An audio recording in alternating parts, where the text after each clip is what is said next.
The storm hit like punishment from heaven.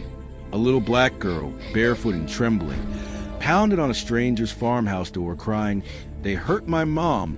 Please, somebody help her." Rainwater streamed down her cheeks, mixing with tears. Inside, a man who'd sworn never to fight again froze halfway to his coffee mug. If you ever wished someone would stand up when the world looked away, stay here, because what this man is about to do will remind you what real courage looks like. Jacob Miller had spent 5 years in silence since leaving the army. His hands were calloused from soil instead of rifles. His nights quiet except for crickets and the whisper of wind through broken barn walls. He thought he'd left the world's cruelty behind, until that voice shattered his peace. He opened the door slowly. Lightning flashed behind the tiny figure.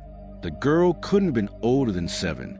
Her dress was torn, her knees muddy, her small frame shaking like a leaf. "Please, sir," she sobbed, gripping the doorframe. "They hurt my mom. She can't move. There's so much blood." Jacob's heart clenched. He didn't ask who they were. He'd seen that kind of terror before, on the faces of children in war zones. "What's your name?" he asked, kneeling to meet her eyes. "Aisha," she whispered, teeth chattering. "Okay, Aisha, where's your mom?" "In the yellow house on Pine Street." He was drunk again. Jacob didn't hesitate. He grabbed his truck keys, threw on his old army jacket, and stepped into the storm. For one brief second, he hesitated. Peace or action, but the child's sob decided for him. "Get in the truck," he said, his voice calm but commanding. As they drove through the rain, Aisha clutched the seatbelt like a lifeline. "She told me to run to you," she murmured. "She said you're the only good man left in this town." Jacob said nothing. He wasn't sure if that was true, but he knew one thing. He couldn't let that hope die.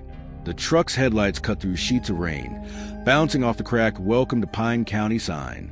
The town was sleeping, unaware that one of its darkest secrets was about to be dragged into the light. When they reached the yellow house, Jacob parked a few yards away. The porch light flickered weakly. He could hear faint music inside, a radio trying to drown out a woman's pain. "Stay here," he told Aisha. She nodded, pressing her hands against the window. Jacob stepped into mud, each step slow and deliberate. The door creaked as he pushed it open. Inside, the smell of beer and blood filled the air. A woman, Maya, lay on the floor, one eye swollen shut. A man sat nearby, a beer in one hand, arrogance in the other. "What do you want?" The man slurred. "This is my house." Jacob didn't answer. He knelt beside Maya and checked her pulse, weak but steady. "The girl came to me for help," Jacob said quietly. The man laughed. "You think you can fix my family, soldier boy?" Jacob's eyes darkened. "No, but I can stop you." Derek Thompson, the town's favorite son, staggered to his feet. "You touch her, you'll regret it. My father's the mayor. The sheriff works for us." Jacob stood, his expression unreadable. "Then tell him come stop me." Lightning flashed. For a brief second, their eyes locked, predator and protector. Then Jacob moved. He lifted Maya gently, ignoring Derek's drunken shouts. Aisha ran from the truck, opening the door wide. "Get in," Jacob ordered. He laid Maya across the seat, covering her with his coat. Derek stumbled onto the porch, screaming, "You'll regret this, Miller. Nobody crosses my family." Jacob started the engine. The tires spun through mud, throwing a wave of rainwater across Derek's boots. As the truck vanished into the storm, Jacob looked at Aisha through the mirror, her small hands clasped in silent prayer beside her unconscious mother. Peace was over. And somewhere inside that rain-soaked night, a soldier who swore never to fight again found his war waiting for him. Jacob Miller saw the same fear in Aisha's eyes that he'd once seen in children trapped between gunfire overseas, the kind that never goes away. It hit him harder than any battlefield.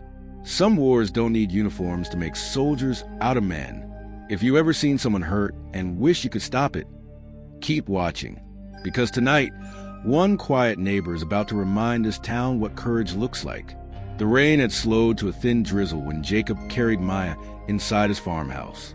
He laid her on the couch with the same care he'd once used to handle wounded soldiers. Her breath rattled, shallow and uneven. Aisha hovered close, eyes wide, her little fists clenched around the edge of the blanket. "She's gonna be okay," Jacob said softly, a lie told for comfort. He cleaned the wounds, pressed ice to her bruises, and checked for fractures. Every mark told a story he didn't want to imagine. He'd seen men broken by war, but nothing broke him more than seeing a mother's body used as a punching bag. Aisha sat cross-legged on the floor, watching in silence.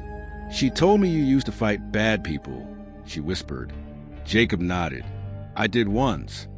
"Then fight him too." He froze for a moment, meeting the child's tear-stained eyes. There was no plea there, only belief. And belief is heavier than guilt. "I will," he said quietly. When Maya stirred awake, she tried to sit up, groaning in pain. "You shouldn't have helped us," she murmured. "He'll come for you now." Jacob fetched her water and placed it in her trembling hands. "Let him come. I've dealt with worse." She stared at him, confused by his calm. "Why are you doing this?" He shrugged. "Because no one else did." Outside, thunder rolled across the field again, low and distant, like the memory of war calling his name. He turned off the main light, leaving only the warm glow of a single lamp. The room felt quiet except for the rain tapping against glass. For the first time since he left the army, Jacob felt purpose replacing silence. He walked to the kitchen, grabbed his phone, and scrolled through his short contact list. Only 3 numbers. He hesitated, then called the one he hadn't dialed in years. "Dr. Martinez?" A familiar voice answered. "Jacob? Haven't heard that name in forever. I need you at my farm. It's bad, a woman beaten half to death. And the man who did it thinks he owns this town." There was a pause. "I'll be there," Martinez said. "No questions." Jacob ended the call and leaned against the wall, staring at the old military jacket hanging by the door. The stains on it weren't mud. They were memory. By the time headlights appeared at the gate, Aisha had fallen asleep beside her mother. Dr. Martinez stepped inside, bag in hand. "You always find trouble," he muttered. Jacob gave a tired half-smile. "This time, trouble found me." The doctor examined Maya, his face hardening. 2 broken ribs, concussion, bruised trachea. "She's lucky you got her out." "Can she be moved?" Jacob asked. "Not safely. The hospital's full of people who call the mayor before the ambulance even parks." Jacob nodded grimly. "Then she stays here." Martinez handed him a few vials and a prescription slip. "These will keep her stable. I'll check back tomorrow." He lowered his voice. "Be careful, Jake. These people don't lose quietly." When the doctor left, the house felt heavier, like the air itself carried secrets. Jacob sat in the armchair facing the door, shotgun resting across his knees. Every creak, every whisper wind made him ready. Maya looked over at him through half-closed eyes. "You really think you can fight men like them?" Jacob's reply was almost a whisper. "I don't think. I know." Aisha stirred beside her mother. "You're not scared?" Jacob smiled faintly. "I've been scared before. This time, it means I'm doing the right thing." The rain started again, softer now, almost forgiving. But Jacob knew better. It wasn't forgiveness. It was warning. He sat awake the whole night, eyes fixed on the window, waiting for headlights that might return. Somewhere deep down, the soldier inside him took one long breath, the kind taken right before a fight. Peace had left his doorstep, and war, in the shape of justice, had just knocked. Morning crept in slow and gray. The storm had gone, but puddles still mirrored the heavy sky, and the world smelled of wet soil and diesel. Jacob stood at the kitchen window, his coffee untouched, eyes fixed on a road that wound toward town. Every gust of wind carried a memory of the night before. Maya's broken breaths, Aisha's trembling hands, Derek's laugh echoing like rot through the rain. He had seen evil before, but never this close to home. Here it wore a clean shirt, a last name, and a politician for a father. A white pickup appeared in the distance, its engine whining against the mud. Jacob's grip tightened on his mug. Even before the door opened, he knew who it was. Derek Thompson stepped out, boots sinking into the dirt, sunglasses flashing arrogance despite the clouds. "Morning, soldier," Derek drawled. "I think you've got something of mine." Jacob didn't move. "You mean the woman you left bleeding on the floor?" Derek laughed, hands sliding into his jacket pockets. "You don't understand how things work around here. My father's the mayor. The sheriff's a family friend. You're a lonely vet with a rusted truck. People will believe me." Jacob's voice was quiet, almost gentle. "Maybe, but I'm the one who knows what you did." The grin faltered. Just for a second, Derek stepped closer, forcing bravado back into his voice. "You're making a mistake. She's my wife. I can handle her however I see fit." Jacob's jaw flexed. "Try saying that again and listen to yourself." But Derek couldn't. He spat onto the ground, turning the moment into a threat. "You're on my land now, Miller. I suggest you stay out of other people's business." Jacob didn't answer. Silence was heavier than violence. It made bullies nervous. Derek shifted, gesturing toward the truck, where two of his buddies sat watching. "Come on," he muttered, climbing back in. "This isn't over." The pickup roared away, tires spraying mud. Aisha peeked through the curtain. "Was that him?" Jacob nodded. "Yeah, but he won't be back today." She hugged herself. "He always comes back." Jacob crouched beside her. "Not this time." That afternoon the sky cleared, but the tension in town thickened. People whispered at gas stations and diners. The mayor's son had been attacked, they said. No one mentioned why. Fear was a local language here. Fluent, familiar. Jacob knew the sheriff would show up next. And he was right. By sunset, a cruiser pulled into the yard, headlights cutting across the porch. Sheriff Henderson climbed out, belly straining against his belt. A man built more on compromise and courage. "Evening, Jake," he called. "Heard there was trouble last night." "Trouble found the right house," Jacob replied. Henderson sighed. "You can't just take another man's wife, you know. Derek's pressing charges. He says you assaulted him." Jacob leaned against the post. Then he should have filed a confession instead. The sheriff lowered his voice. "Look, I know Derek's got a temper, but this isn't the way. Let me handle it quiet." Jacob's stare was steady. "You had years to handle it quiet. How many women ended up in the hospital because of your quiet?" Henderson's face darkened. "You're poking a hornet's nest." "Then let them sting," Jacob said. "At least someone will feel the pain they cause." The sheriff opened his mouth, then shut it again. "You always were a hard case," he muttered, heading back to the cruiser. "Don't say I didn't warn you." When the taillights vanished, Jacob finally exhaled. He went back inside.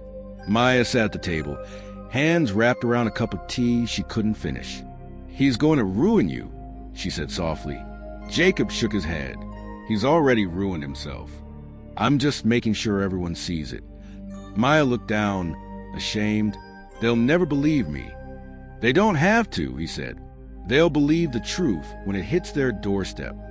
Aisha curled up on the couch, her small voice barely a whisper. "Mr. Jacob, will it ever stop raining here?" Jacob smiled faintly.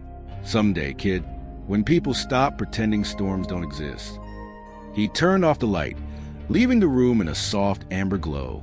Outside, Pine Street looked peaceful again, porch lights glowing, flag waving lazy in a breeze, the kind of peace that only survives when no one asks questions.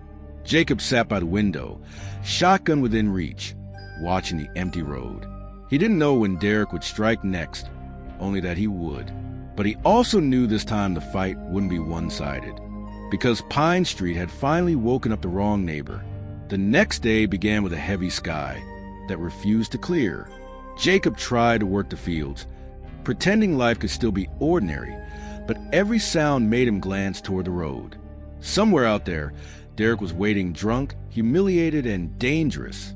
He was tightening the last section of fence when he heard engines, more than one. His stomach sank. Mud sprayed from spinning tires as a white pickup, and another truck rolled to a stop at his gate. 3 men climbed out, laughter sharp as knives. Derek led them, his grin wide and empty. "Morning, farmer," he called. "You like stealing other men's wives?" Jacob wiped the sweat from his palms and walked toward them. He could taste the tension in the air. "You should leave." Derek chuckled. "You think you can tell me what to do on my daddy's land?" He motioned to the others. "Bring her out." From the doorway, Maya appeared, weak, still bruised, but standing. Aisha clutched her hand. Jacob stepped in front of them. "I said leave," he repeated, voice low, steady trained. The men spread out, surrounding him. The smell of cheap whiskey and arrogance filled the rain-soaked wind. Jacob's pulse slowed to a soldier's rhythm. He'd been here before, outnumbered, cornered, completely calm. "You don't know who you're messing with," Derek snarled, stepping closer. Jacob's eyes hardened. "No," he said quietly. "You have no idea who you're challenging. If you've ever wanted to see a bully learn what fear really feels like, stay. Because what happens next will change the balance of this whole town." Derek swung first, wild and sloppy. Jacob caught his wrist midair, twisted, and sent him staggering back into the mud. One of the others lunged with a tire iron. Jacob ducked, grabbed his jacket, and slammed him into the truck's side mirror. Glass shattered. The third man hesitated, then swung from behind. Jacob pivoted, elbow driving into his ribs. Rain hammered the dirt as the fight turned primal. No fancy moves, just survival. When it ended, all three men were on the ground, groaning, bleeding, defeated. Jacob stood over them, chest heaving. "Next time you hit someone smaller than you," he said, "remember how it felt to lose to one man who'd had enough." Derek spat mud, eyes blazing. "You'll pay for this, Miller. My father—" "Tell him to send more," Jacob interrupted. "I'll be here." He turned away, leading Maya and Aisha back inside. Thunder rolled overhead like applause from the heavens. Inside, the small farmhouse smelled of smoke and adrenaline. Jacob's knuckles bled where bone met bone. Maya pressed a towel into his hand. "You didn't have to do that." "Yes, I did," he replied. "If I don't stand up, he wins. If I do, maybe someone else finally will too." Aisha climbed onto the couch beside her mother, whispering, "You scared him, Mr. Jacob." Jacob managed a tired smile. "That wasn't the goal, kid. But maybe fear's the only thing men like him understand."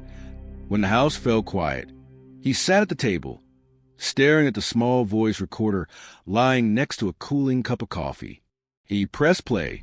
Derek's threats crackled through the speaker. Every word confession waiting to happen. He found his old military duffel under the bed and unzipped it. Inside were relics of life he thought he'd buried.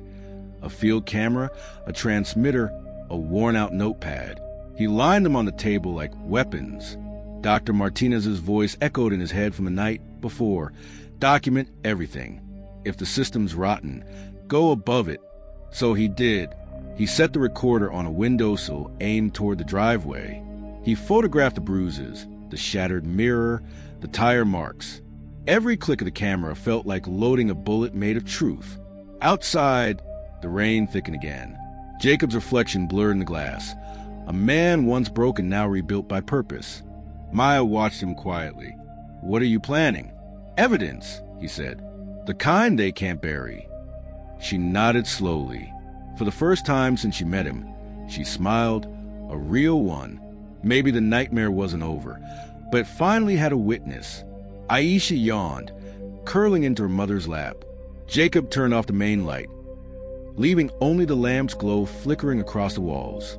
He whispered to himself, "You wanted to fight, Derek, you got one." Outside, lightning flared across the fields.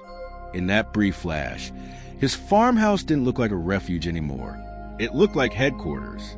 Morning came pale and heavy, a quiet that didn't feel like peace. Jacob sat at his kitchen table, the recorder still blinking red. Proof captured in bits of sound and static. Outside, the mud road gleamed under weak sunlight, calm on the surface but hiding rot underneath, just like Pine County itself. Maya moved carefully around the room, one arm pressed against her ribs. "He won't stop," she whispered. "He's never stopped before." Jacob kept his eyes on the window. "Then he'll have to learn what happens when someone pushes back." At noon, a cloud of dust rose down the road. The shape of a police cruiser appeared first, followed by a black sedan. Jacob felt his chest tighten. He already knew who was inside. Sheriff Henderson climbed out, hat pulled low, papers in his hand. "Jacob Miller," he called, voice rough. "By order of Judge Morrison, you're under arrest for kidnapping, trespassing, and assault." Jacob stepped onto the porch, calm as still water. Behind the sheriff, Derek leaned against a sedan, sunglasses hiding the bruise Jacob had left on his cheek. The smirk on his face was louder than any words. "You're making a mistake," Jacob said evenly. "Not my call," Henderson muttered. "Just the law doing its job." Jacob's tone sharpened. "No, Sheriff, it's you doing his." The deputies moved forward, cuffs ready. Jacob didn't fight. Resistance would only feed their story. As cold metal locked around his wrists, Aisha screamed from the doorway, "Don't take him. He saved my mom." Maya held her back, crying silently as the cruiser door slammed shut. Derek called after them, laughter thick with victory. "Guess even heroes answer to the law, huh?" The drive to town felt endless. Jacob stared out the window at a place that once called itself decent. He'd fought in foreign deserts for freedom, only to be caged in his own backyard. Inside the small brick jail, Henderson tried to sound casual. "You could have walked away, Jake. You used to know when to quit." Jacob met his eyes. "I quit the day men like you stopped doing what's right." The sheriff looked away. "Sometimes right gets people killed." Jacob's reply was calm. "And silence kills more." He was left alone in a dim cell. Hours passed before a young man arrived. Skinny suit, nervous eyes, briefcase too new. "Mr. Miller, I'm David Chun, your public defender." Jacob studied him. "You believe what they're saying?" David hesitated. It doesn't matter what I believe. The mayor's pushing for maximum sentencing." Jacob pulled a folded envelope from his jacket. "Read this." Inside were photos, Maya's injuries, the broken glass, and a signed report from DR. "Martinez." David's breath caught. "Where did you get these?" "Truth's got witnesses," Jacob said quietly. "Now decide if you want to be one of them." The young lawyer looked at the evidence, then at Jacob, something changing in his eyes. "I can file this with the district records tonight, but if the mayor sees it first, they'll bury it." "Then don't give him the chance," Jacob replied. "You want to do something that matters? Start here." That night, the town's gossip lines buzzed. The local paper ran a single headline: "War veteran arrested in domestic dispute, no mention of bruises." The doctor's report or the mayor's son. Just another story twisted to fit the hands that own the press. But truth moves quietly before it shouts. Close to midnight, Henderson answered a call from a Washington number he didn't recognize. His face drained as he listened. When he hung up, he avoided Jacob's gaze. "You've got visitors," he muttered. Dr. Martinez stepped in first, followed by a man in a dark suit flashing a federal badge. "Mr. Miller," the agent said, "we've been watching this town for a while, and it seems you just handed us the proof we needed."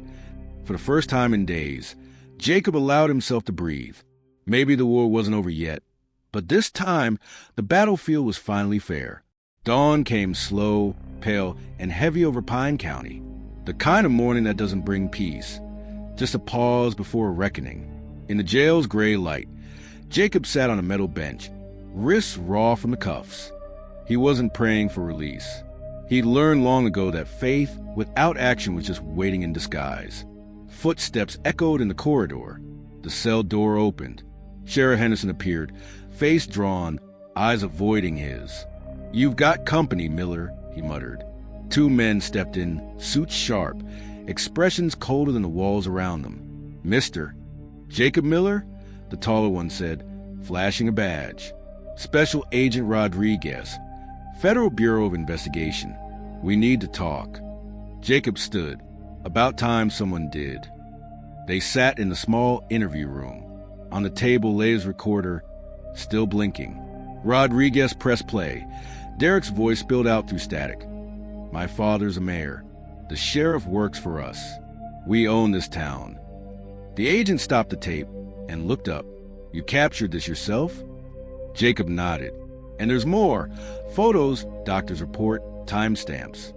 Enough to make sure none of them sleep easy again. Rodriguez leaned back, a faint smirk at the corner of his mouth.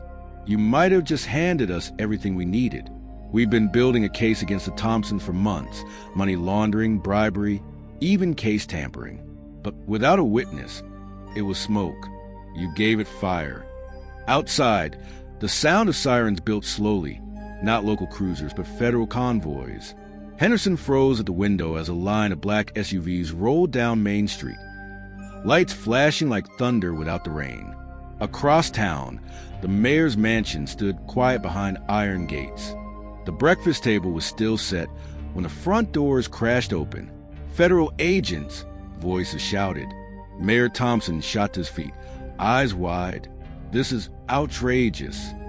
Special Agent Rodriguez strode through the foyer, badge glinting. Mayor Thompson, you're under arrest for corruption, obstruction of justice, and conspiracy to cover domestic violence crimes. The mayor's son stumbled into the room, eyes bloodshot. You can't do this. My father, Rodriguez turned. We can, and we just did. Handcuffs clicked. Cameras outside flashed. The same town that once bowed to the Thompsons now watched their empire collapse one headline at a time.